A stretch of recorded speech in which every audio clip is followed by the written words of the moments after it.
ফুটেছিল প্রাণের বাগিচায়, আমি কিনা পাপড়ি।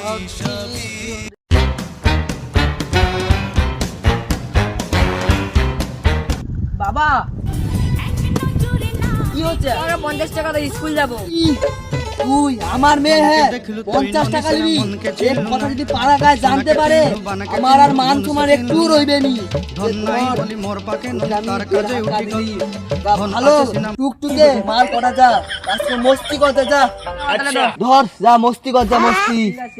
এই 1 টাকা খাই পাইলো মানে বাবা দিছ না। বাবা কি হচ্ছে? আমি কলেজে যাব, আমার 500 টাকা লাগবে। 500 টাকা নিবি মানে? আমার অক্ষতেরই মনে আছে কালকে 2 টাকা দিচ্ছি, 2 টাকা। সে 2 টাকা তুই কি করছিস? কালকে করে 2 টাকা তুমি অক্ষর অব্দি ভুলোনি? ও 2 টাকাকে আমি 2 টাকা রামবাবু দোকানে বিড়ি খেয়েছি, তুমি আমাকে খুনি 500 টাকা দাও, খুনি 500 টাকা। কি শালা, আমার 2 টাকা আমাকে পাছার ঘাম পায়ে পড়েছে, তুই 2 টাকা বিড়ি খেয়েছিস। चला गया चांद